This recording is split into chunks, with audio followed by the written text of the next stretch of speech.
Okay, the third situation is when we have two samples, an X sample and a Y sample, from two different populations, and we're interested in the difference between population means, which we can estimate using the difference between sample means. Okay?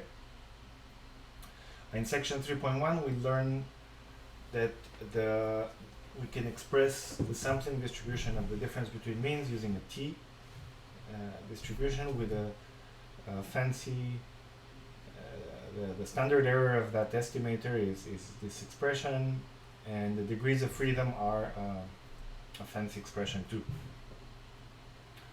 right? But we have the helper function for computing it. Yeah, yada yada yada. That in section 3.1 we described, given the population means, we have a way to describe the expected difference between sample means. Again, we're inverting. We have a particular sample mean. We want to know what's the difference between population means.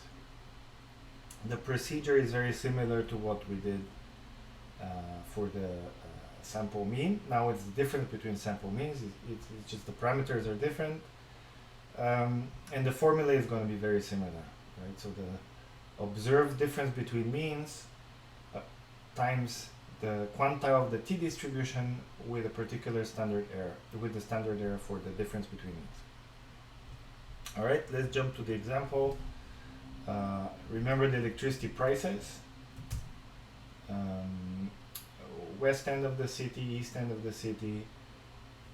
Here is all the data, so the standard deviations and the sample sizes. So why do we need to know this? Right, the formula here.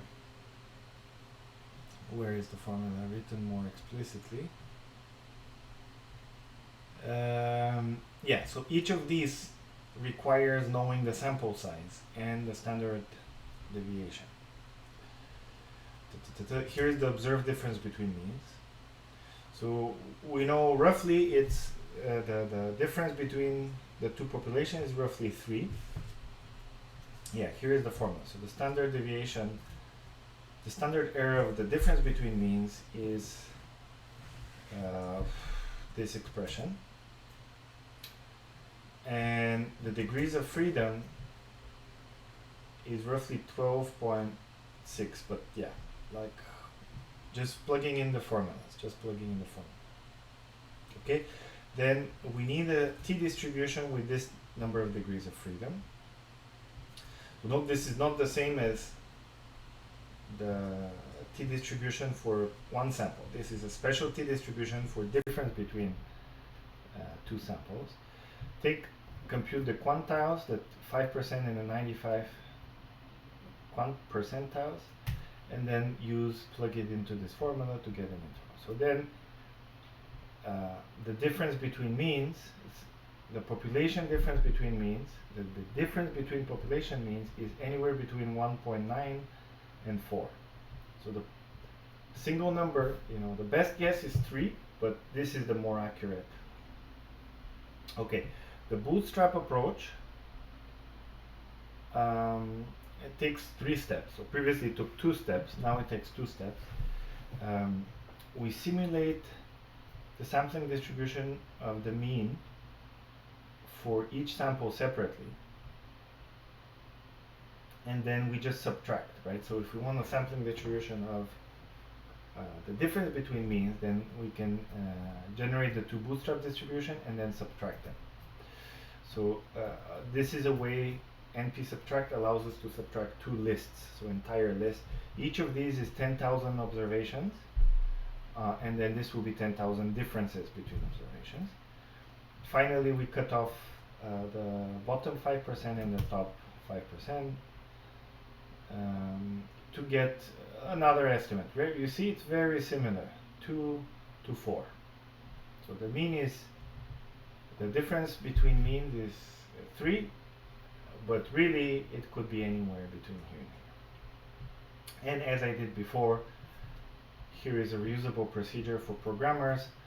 If you read this, you don't need to read the well, if you understand all of this, this summarizes the entire procedure. I mean, this is very procedural section, like confidence intervals, how do you build them? And the reason why I've defined this function is later on in the book, in fact, any statistical analysis where we compute difference between means, we'll be like, oh, what is the confidence interval here? So we could just call this function.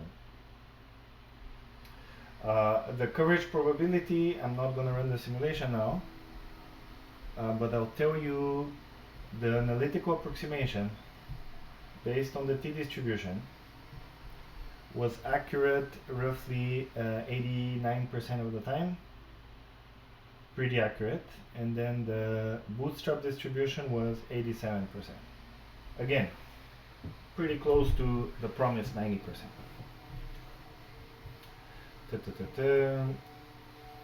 Okay, all this talk about bootstrap, when we use gen boot dist, the function we created in the previous section, this is for educational purposes. I want to show you a function that you can read and follow the steps. It's very simple. Bootstrap, right? You regenerate sampling with replacement. But I don't expect you in the real world, when you're done with this book, to use my functions. The gen boot dist, it's slow, it's for educational purposes. To do bootstrap calculation, you can use the predefined function scipystats. It has a little bit weird syntax that you don't pass the sample here, you have to pass a tuple. So this is a weird thing in Python. So this is the number 3, and this is a tuple of length 1 that contains the number 3. Usually tuples are used when you want to put two numbers together. So like this. So this, you can think of a tuple as a list,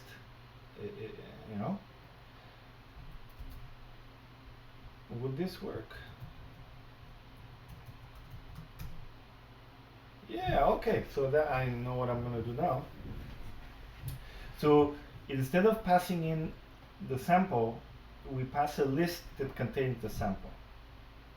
So the reason for this is just bootstrap is you can use it for, okay, so let me show you right away. If you're doing difference between means, you want to pass in the 2 samples as the first input. So when you pass a list of length 1, it knows it's doing 1 sample bootstrap. When you pass a list of length 2, it's doing 2 sample bootstrap.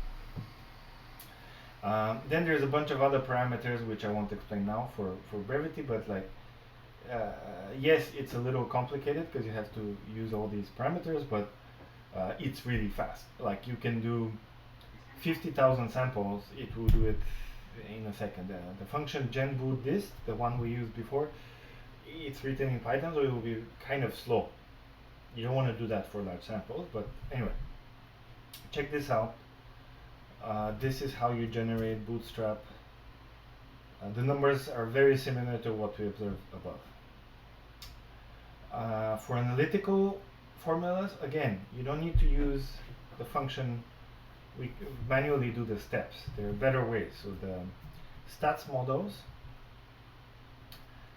has a way to I'm just look at the code. There's existing functions. Little more complicated. If you try to read the source code, you'll probably get confused, but the numbers will be exactly the same as the numbers we obtain by doing manual steps.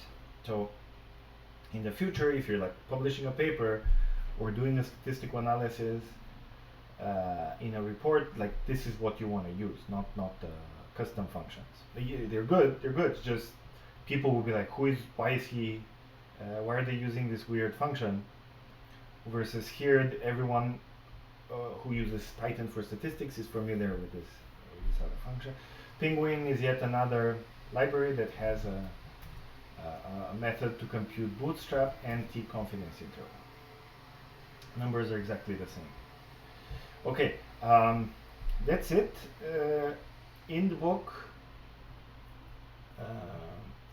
I talk a lot about Um, oh, little terminology, a point estimate. So when we compute a single number, I use this terminology already. Now it's time to define it. A point estimate just means one number. An interval estimates, it means two numbers, right? Between here and here. So if you ever hear this terminology, so it's a synonym for confidence interval. You say an interval estimate, and point estimate is just a number. We talked about this 90%. When you say a 90% confidence interval, it's not for one particular interval. It's about the procedure you use. If you repeat it 1,000 times, 900 of those times will be correct.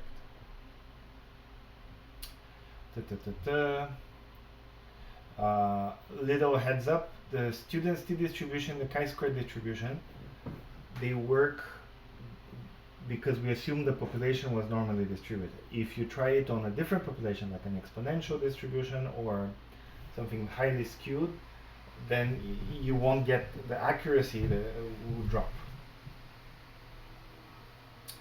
I'll let you read about the misconceptions, but I think I talked enough about the procedure. Yeah. Okay.